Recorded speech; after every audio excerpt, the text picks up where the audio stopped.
Okay, so the other day I posted this fit picture, and I asked what happened next, basically. So this was a match from I think 2019 at the London Open, um, and in the picture I ended up in like a head and arm position, a slight variation of it. The way I got to it was I was passing guard, I went to here and I stepped into the knee slide. The guy started framing against my chest to try and push up. I slipped the arm here, drove up. Okay, then I looked at passing into side control. I ran back against the hips, and then I drove over into the knee slide. And we ended up in this situation where, just put your arm straight, the arm was up, and I'm locking and controlling here, okay, with my hands up. Actually, scoot around this way. So when I end up in this position with like this one arm high, there's a couple of options that I have. Okay, one of the kind of the most obvious is that I can start to drop back and start to work in for the arm triangle. The only problem with that is if I want to get the arm triangle, it's a lot easier to do when I'm more in side control. Because here, like, I want to get my shoulder lower than the head, and that's difficult if I'm already up high here. Okay, I can't drop this back very effectively. Okay, so setting up the arm triangle, typically it's going to work a lot better if I start low down here and then I start to pass around this way. Now that you can see my arm is already underneath the chin, and then from there I can start switching it back. I can force it, but it's tricky. Alright, spin this one, maybe. Okay, so one of my favorite options to do when I get to this position is I control, keep your elbow in. Okay, I control here and I cover this knee. Okay, or I cover this arm when I feel like I'm too high up for the arm triangle. Okay, now from there I can drive forwards. My knee can come up underneath her armpit. Okay, and then I can use my shin to kill and hook back into the triangle. Okay, and I get into this really strong mounted triangle position, and from there I can base out and over and lock up the mounted triangle. Okay, so one more time.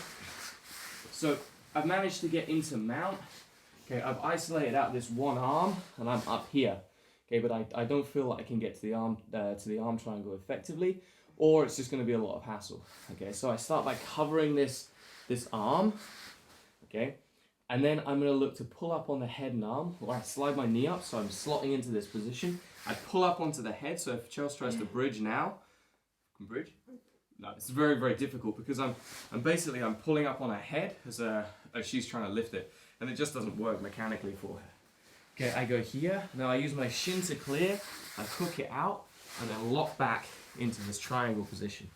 Okay, and set it up, and then from there I've got tons and tons of options from that point onwards. Okay, there's that.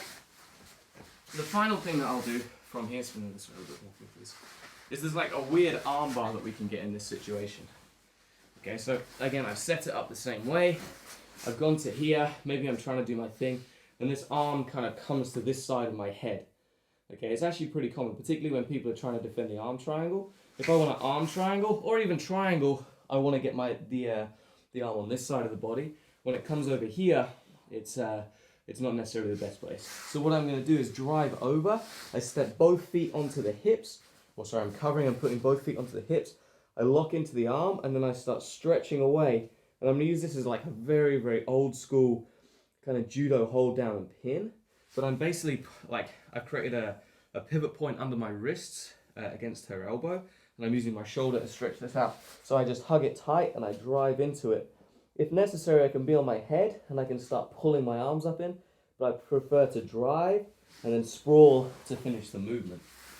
Okay, it's not super high percentage, but it's also very, very low risk. Because of this position over here, if Chelsea tries to bridge or do anything, like, she really can't like shift my balance off very effectively.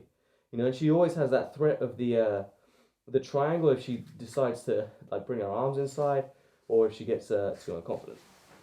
Okay, so that's my options that we have from that position. It works really, really well, and it's just some variations that we can utilize if we can't necessarily get straight to the arm triangle from there.